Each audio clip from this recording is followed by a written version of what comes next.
ஒவ்வொரு வெள்ளிக்கிழமையிலும் நம்ம திருப்பதி பெருமாள் தாயார் முன்னாடி இந்த 7 முக விளக்கை ஏற்றும்போது நமக்கு செல்வம் நிறைய சேரும், நம்ம நினச்சபடி வீடு கட்டலாம் அப்படின்னு ஒரு வீடியோவில் நான் சொல்லியிருந்தேன். ஒரு சகோதரி அந்த விளக்கு எங்கே வாங்கினீங்கன்னு கேட்டாங்க. இந்த விளக்கை திருச்சி மங்களன் மங்களில் தான் நான் வாங்கினேன்.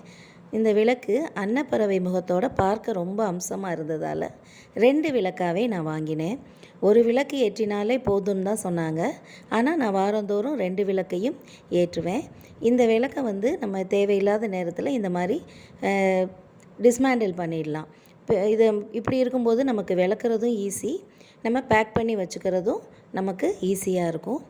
விளக்க இந்த விளக்கு ரொம்ப பளிச்சுன்னு ரொம்ப அழகாக இருக்குது. இதோட குவாலிட்டி ரொம்பவே நல்லா இருக்குது. அதோட இந்த விளக்கை நம்ம ஏற்றி பூஜை ரூமில் வச்சுட்டு நம்ம பார்க்கும்போது உண்மையிலேயே மனதுக்கு ரொம்ப நிறைவாக இருக்குது. எனக்கு இதை சொன்னவங்க இந்த தீபத்தை நம்ம ஏற்றும்போது நிஜமாகவே குபேரனே நம்ம வீட்டில் தங்குவார்னு சொன்னாங்க. பணம் மட்டும் இல்லை, எல்லா விதமான செல்வங்களும், முக்கியமாக மன நிம்மதியும் சந்தோஷமும் கிடைக்கும். கண்டிப்பாக கிடைக்கும்.